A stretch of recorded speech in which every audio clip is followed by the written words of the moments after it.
What's up, wrestling fans? Welcome to LankSports.com. I'm Matt Blymeyer, joined by Intelligencer Journal and Sunday News wrestling beat writer Dave Byrne. Dave? Hello. In our first segment, we want to take a recap of the 2008-2009 wrestling season.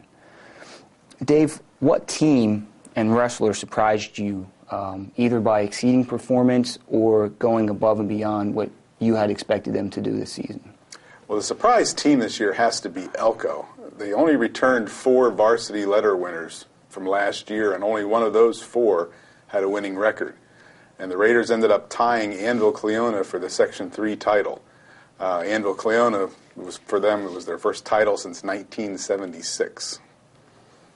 As far as wrestlers go, I think the 2 biggest surprises had to be Manheim Township's Luke Sims and Penn Manor's Bobby Ream, neither of whom placed last year in sectionals. Sims went from 20-18 to 28-9, winning an LL League title and a sectional title this year.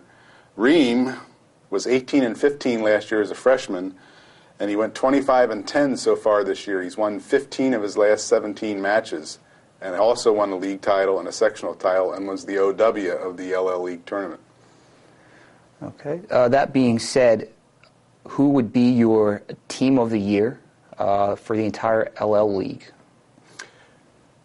Well, it would almost have to be E-Town. I think they did well. They won Section 2. It was a three-peat for them winning in Section 2.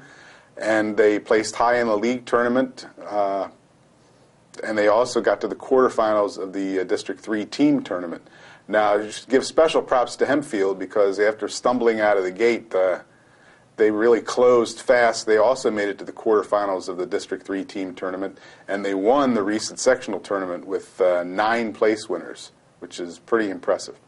And that sectional that you just talked about was basically a mini LL League tournament. Yes, it was. It was 13 of the 18 Class AAA teams in the league were at that sectional.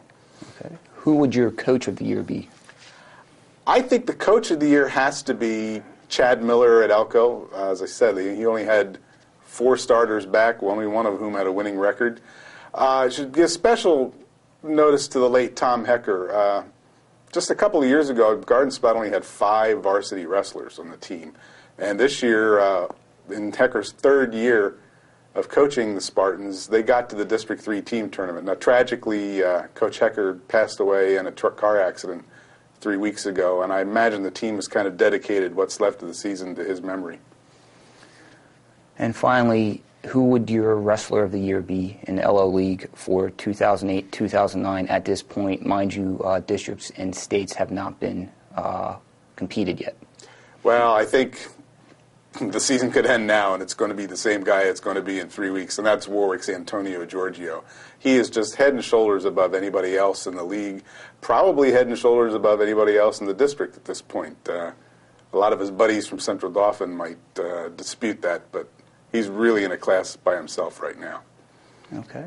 And finally, to wrap up the 2008-2009 season, let's give props to the wrestlers that have reached the 100-win plateau. For those that don't really understand that, it's kind of like a basketball player scoring 1,000 career points. Dave, there was quite a handful of wrestlers in the LL League this year that reached that milestone. Yeah, Matt. So far, 9 have won 100 matches this year, starting back in December with Eric Resch, McCaskey's Lex Ortiz, E-Town's Shane Rosenberry, Catholic's Mike Blazik, Warwick's Richie Reinl, and the Antonio Giorgio, Catholic's Mark Lobeck, Hempfield's Jordan Miller, and the most recent to win 100 is Cedar Crest's Brent Balmer. Now, special notice, Solanco's Alex Fisher is sitting on 99, and he'll have 2 shots on Friday to win that 100th career match. Is that a lot? Since you've been covering almost 30 years, 8 or 9 guys reaching 101 season seems to be up there. Well, it's more the norm than the exception. The first couple of years, you'd only have like 1 or 2 win 100, and most recently, the last 10 years, you're having 8, 9 guys a year getting that 100.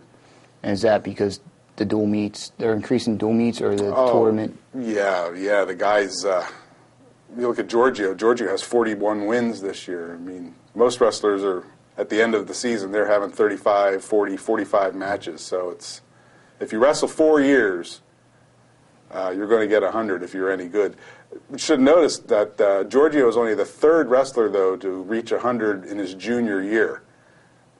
So that's kind of special.